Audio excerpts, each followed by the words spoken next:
Hello students, today we are going to cover an important chapter of class 8 NCERT ruling the countryside.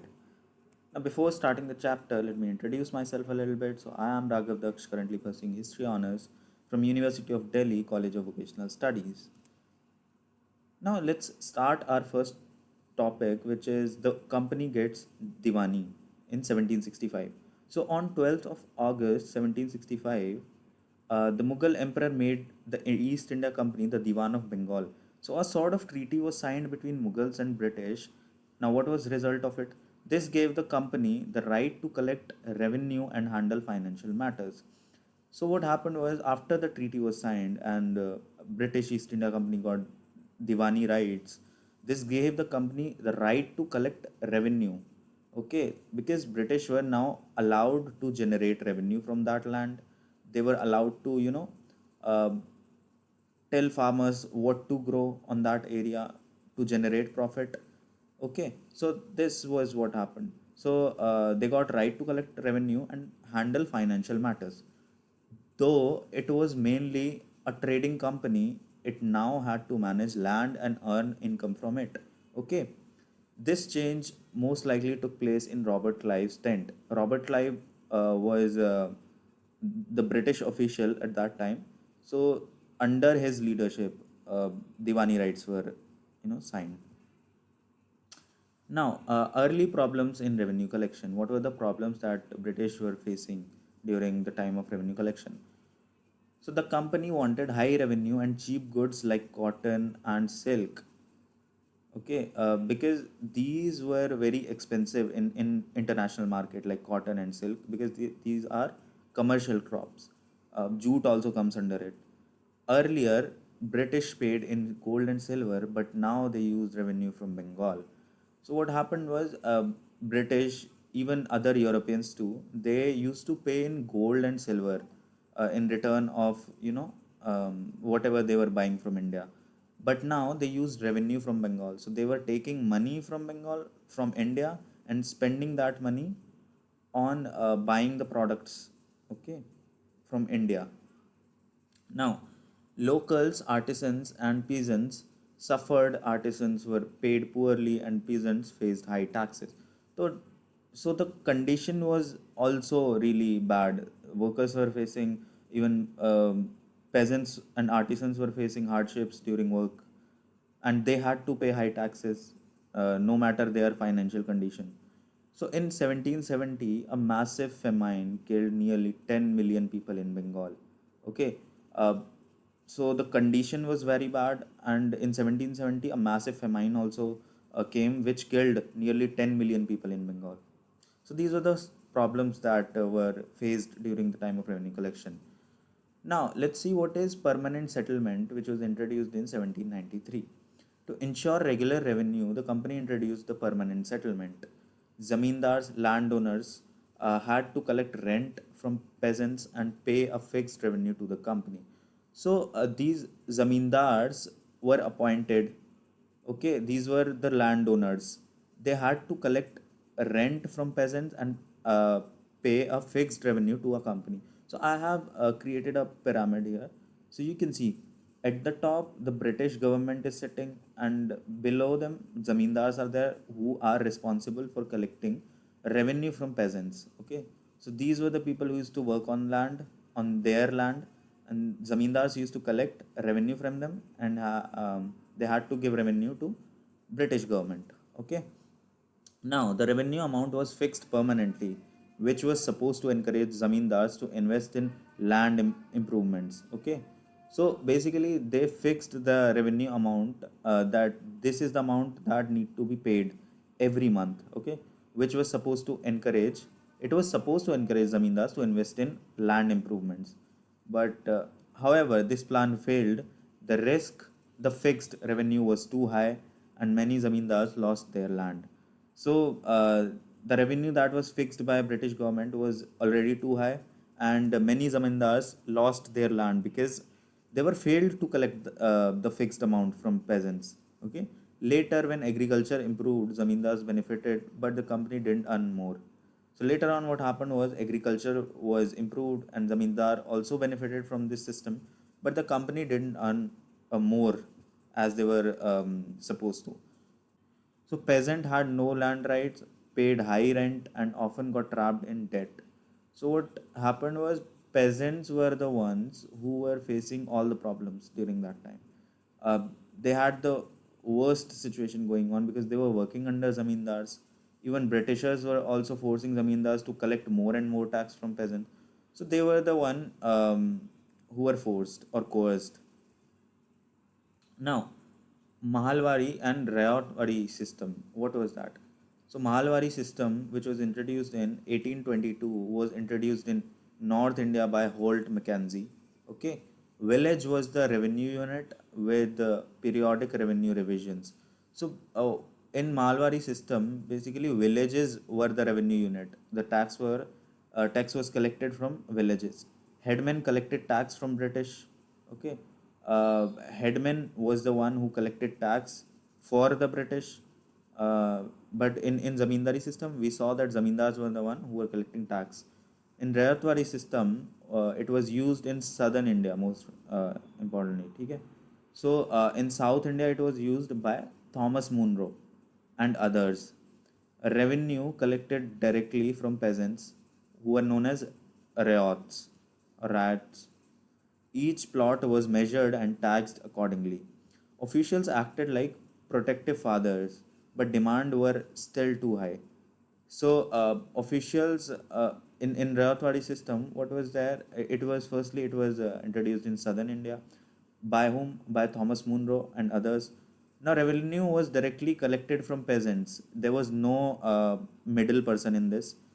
Okay, and now each plot was measured and taxed accordingly, and officials who used to collect tax directly from peasants acted as protective fathers. Okay, but demands were still too high. In both systems, many peasants uh, couldn't pay, fled villages, and the dream of rich independent farmers failed. So this system also failed, as we have seen. Now let's see crops grown for Europe. Uh, the British encouraged Indian farmers to grow crops needed in Europe like indigo, opium, jute, which was produced in Bengal, tea in Assam, sugarcane in UP, wheat in Punjab, cotton in Maharashtra and Punjab, rice in Madras. Now you can already see that most of these crops are commercial crops, which gives high profit in international market. So Britishers always encouraged Indian farmers to grow crops needed in Europe for commercial purposes. Indigo was especially important for blue dye in European textiles. So you can see the picture of jute bags, tea, and sugarcane. Okay. Now let's see indigo production and cultivation. India became the top supplier of indigo in 19th century. Europeans preferred indigo over the dull-colored woad dye grown in Europe. So the demand for indigo was very high during the 19th century. After indigo farming declined in America, the West Indies British turned to India. By 1810, 95% of indigo in Britain came from India. So the demand for indigo rose, and what happened was other European countries and especially British turned to India and took indigo from here because it was the indigo was the crop that flooded the market in international realm. Okay, two indigo cultivation system, niche system. First one was niche system, how the indigo cultivation took place. Planters grew indigo on their own lands using hired labor, but faced problems like lack of land, labor shortage, and high cost. So first system was niche system, and in niche system, planters grew indigo on their own lands using hired labor. So people used to hire labor for to work on their farm, to work on their land and grow indigo. But the problem was they faced problems like lack of land, labor shortage, high costs. Okay, now, second system was Rayoti system. It was more common. Okay, peasants who were known as Rayots signed contracts, which was known as sattas, and were given loans, which were known as advances. Okay, so peasants used to sign contracts and were given loans for their work. They had to grow indigo on at least 25% of their land. Planters gave seeds or tools, peasants did all the work. Okay, so planters were the one who used to give all the resources to peasants, and peasants used to work on indigo farm. Peasants got very low prices, fell into debt, lost rice growing land, and their soil became unfit for future farming. So you can already see that peasants were the one who were facing all the problems. They were the one who were repressed because they used to work under someone every time. We have seen in Rewadi system too, in Zamindari system too. Everyone was forcing peasants to grow whatever the person is, getting profit from. Now, the Blue Rebellion took place in 1859. Thousands of peasants in Bengal rebelled against forced indigo farming. They refused to grow indigo, stopped paying rent, attacked factories, beat up agents, and boycotted helpers of planters. So thousands of peasants in Bengal rebelled against the forced, indigo farming, which was forced by British, of course, and they were forcing peasants to grow commercial crops like indigo in Bengal, because farmers were not getting the food from crops because they were forced to grow what commercial crop. They refused to grow indigo, they stopped paying rents. So these were the methods they used to rebel, to protest against Britishers. Attacked factories, beat up agents, and boycotted helpers of planters. Village headmen and zamindars supported the riots. Riots believed, riots here means peasants, okay? Riots believed the British government would support them after the 1857 revolt. You already know that 1857 revolt took place because people rebelled against Britishers, especially the soldiers. Okay, so what riots peasant believed were that British government would support them after the revolt. So here's a picture. You can see an indigo dye factory in Bengal in 1867. Now, government action and Indigo Commission. What actions government took, or we can say British took? Lieutenant Governor toured Bengal, giving hope to riots. Okay, Magistrate Ashley Eden said no one could be forced to grow indigo. Intellectuals in Calcutta supported riots and spread awareness.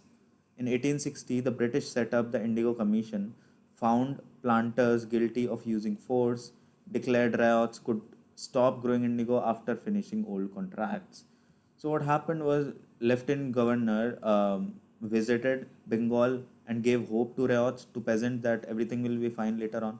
Magistrate Ashley Eden also said that no one could be forced to grow indigo. Intellectuals in Calcutta also supported riots and spread awareness about this campaign, or this protest. Okay, so in 1860, what happened was British set up the Indigo Commission, which researched and found planters were guilty of using force. Okay, so peasants were coerced during the plantation of indigo. Now, what they did was, commission declared riots could stop growing indigo after finishing the old contracts. So first, they had to finish the old contracts, and after that, they were allowed to, grow whatever they like. Aftermath and Champaran movement. Now let's see. Indigo farming in Bengal collapsed. Planters moved to Bihar. Okay. Later, synthetic dyes reduced the demand for natural indigo. So what was happening, that the demand for natural indigo, or we can say the indigo that was produced in India, was declined in international market due to coming up of synthetic dyes. Also, the farmers who were involved in the plantation process of indigo, they moved to Bihar. In 1917, Mahatma Gandhi visited Bihar after being called by a farmer. Okay, his visit started the Champaran movement, a major event in India's freedom struggle supporting indigo farmers. So what happened was, in 1970s, Mahatma Gandhi also visited Bihar after being called by a farmer, because the farmers were facing problems and they had to explain everything to Gandhi, Mahatma Gandhi, that what was the situation. that was taking place as farmers were forced or coerced in the situation. So his visit started the Champaran movement, a major event in India's freedom struggle supporting indigo farmers. Yeah, so this was the chapter ruling the countryside.